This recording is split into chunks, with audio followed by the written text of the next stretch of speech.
A cyclotron is a machine which is used to accelerate particles to high energies. It is based on the principle that frequency of revolution of a charged particle in a magnetic field is independent of its energy. Now let us study the construction of cyclotron. It consists of two metal discs which are semicircular in the shape of letter D, and hence they are called Ds. These Ds are kept in an evacuated chamber. Evacuated so that the whole system does not get affected by external effects of air, and the charged particle may not collide with the molecules of air and lose energy. So these are the D's, D1 and D2 respectively, and inside the chamber all over there is a magnetic field which has been represented by dots here, and a magnetic field represented by dots implies that the field is normal to the plane and directed outward. So that kind of a field is present in this region. There is a deflection plate and an exit has been provided.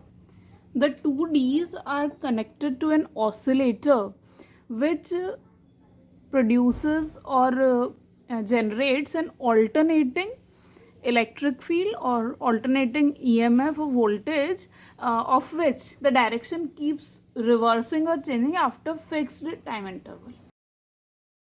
Now, a positively charged particle which is to be accelerated is kept in the region between the two Ds, and the oscillator is giving an electric field in such a way that the D1 is at a positive polarity while D2 is at a negative polarity initially.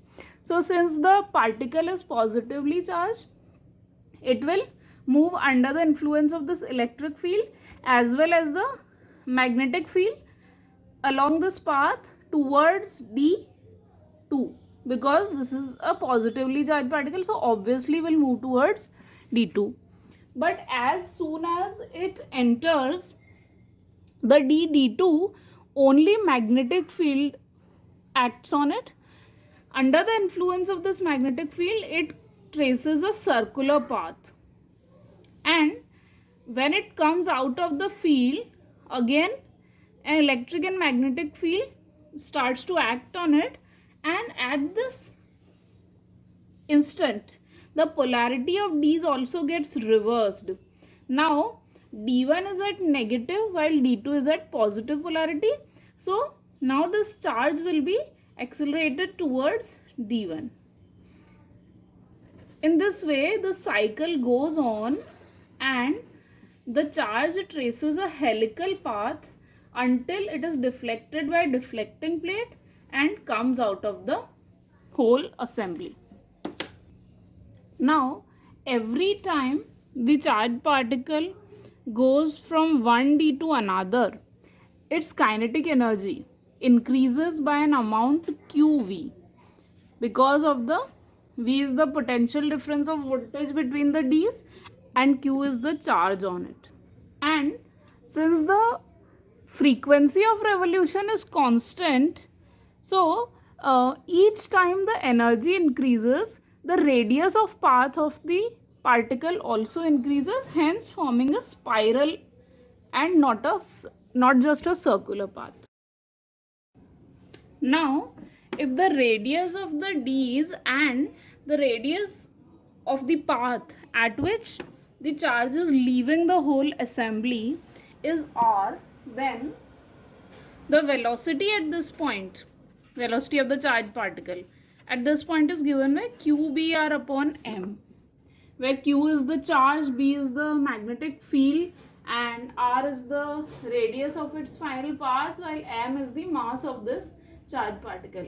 And the situation, the final kinetic energy at the exit, the kinetic energy of ions.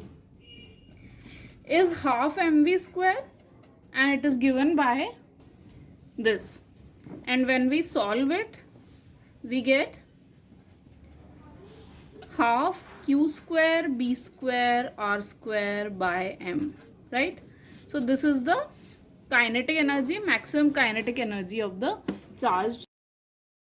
The cyclotron frequency is given by qb upon 2 pi m, and as you can see, it is independent of the radius of path.